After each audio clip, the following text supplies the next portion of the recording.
სფერო, რომლის პოპულარობაც მსოფლიო ციფრული ტრანსფორმაციის პროპორციულად იზრდება. მაღალი ანაზღაურება, მოქნილი სამუშაო გრაფიკი და უწყვეტი განვითარების შესაძლებლობა ის ძირითადი ფაქტორები არის გამოც ინფორმაციულ ტექნოლოგიებს პროფესიად სულ უფრო მეტი ახალგაზრდა ირჩევს.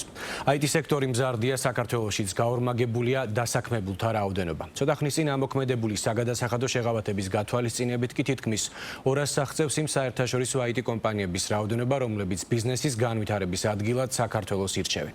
ქართული სასწავლო პროგრამები და საქართველოს ტექნოლოგიურ ჰაბად გარდაქმნის გეგმა ნახეთ მარიამ ბერძენიშვილის რეპორტაჟში.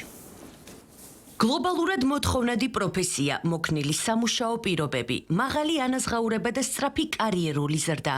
ინფორმაციული ტექნოლოგიების სფერო, იგივე IT სექტორი საქართველოში, წლიდან წლამდე უფრო და უფრო პოპულარული ხდება. ოფიციალური მონაცემებით საქართველოს ეკონომიკაში IT სექტორის წილი ბოლო 4 წელიწადში 5-ჯერ გაიზარდა. ასევე გაზრდილია IT მიმართულებით დასაქმებულთა რაოდენობა და ეს მაჩვენებელი 2020 წელთან შედარებით გაორმაგდა. აღსანიშნავია, რომ სექტორში ბაზრის ლიდერების უმეტესობა უცხოური კომპანიაა, რისი მიზეზით საქართველოში არსებული შეღავათიანი საგადასახადო სისტემაა. სწორედ ამან განაპირობა ბოლო წლებში 170-ზე მეტი საერთაშორისო კომპანიის რელოკაცია და ჩვენს ქვეყანაში დაფუძნება. უფრო კონკრეტულად, კომპანიებს, რომლებიც IT სერვისებს საქართველოდან ახორციელებენ, სახელმწიფო საკმაოდ ხელსაყრელ პირობებს თავაზობს. ისინი მხოლოდ საშემოსავლო და მოგების გადასახადს იხდიან, ისიც 5-5%-ის ოდენობით. გარდა ამისა, მიმდინარე წლის სექტემბრიდან ამოქმედდა ინოვაციური სტარტაპებისთვის საგადასახადო შეღავათები, რაც ინოვაციურ კომპანიებს მათი დაფუძნებიდან პირველი 3 წლის განმავლობაში არაერთი მიმართულებით გარკვეულ გამონაკლისებს თავაზობს.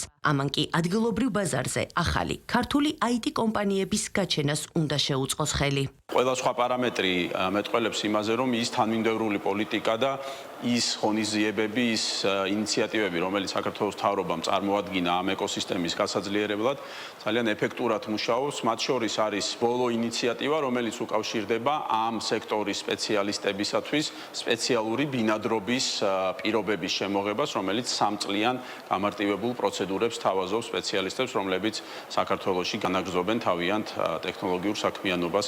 და მაინც რატომ იზრდება დაინტერესება IT სექტორის მიმართ? გარდა იმისა, რომ გლობალურად თითქმის ყველა სფერო ციფრულდება, იქნება ეს ფინანსები, განათლება, ჯანდაცვა, რითეილი თუ სხვა, აუცილებლად უნდა აღინიშნოს ამ სფეროში მომუშავე ადამიანების ანაზღაურებაც. ინფორმაციული ტექნოლოგიების სექტორში დღეს საშუალო ანაზღაურება 9000 ლარია. საშუალო ხელფასს, რომელიც ჩვენ ქვეყანაში გვაქვს, მინიმუმ 3-ჯერ აღემატება საშუალო ხელფასი მთელ IT ეკოსისტემაში. კიდევ უფრო კარგი მაჩვენებელია საერთაშორისო კომპანიების ნაწილში, სადაც 5-ჯერ აღემატება ჩვენ საშუალო ხელფასს.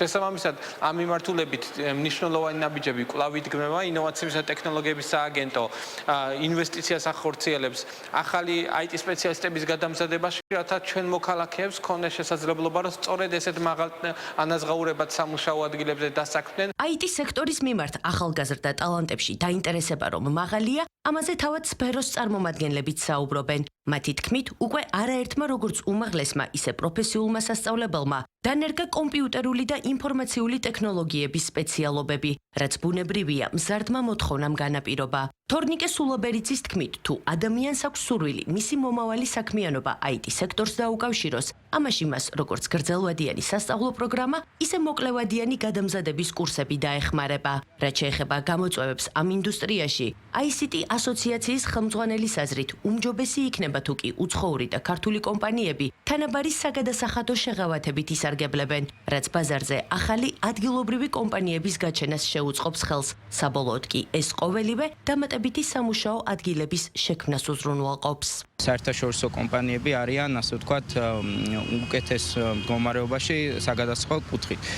ჩვენ მეგვაჩნია, რომ ეს უნდა გავხსნას მთლიანად სექტორზე, არა მხოლოდ რაღაც ქართულზე და უცხოურზე, ყველანი უნდა სარგებლობდნენ სპეციალური დაბეგრვის რეჟიმით, უფრო მეტი სახელმწიფო უწყებებმა უნდა ასე ვთქვათ შეუშვან კერძო კომპანიები, როცა საქმე ეხება პროგრამული უზრუნველყოფის დაწერაზე ან ასე შემდეგ, ანუ ეს გაზრდის ბაზარს.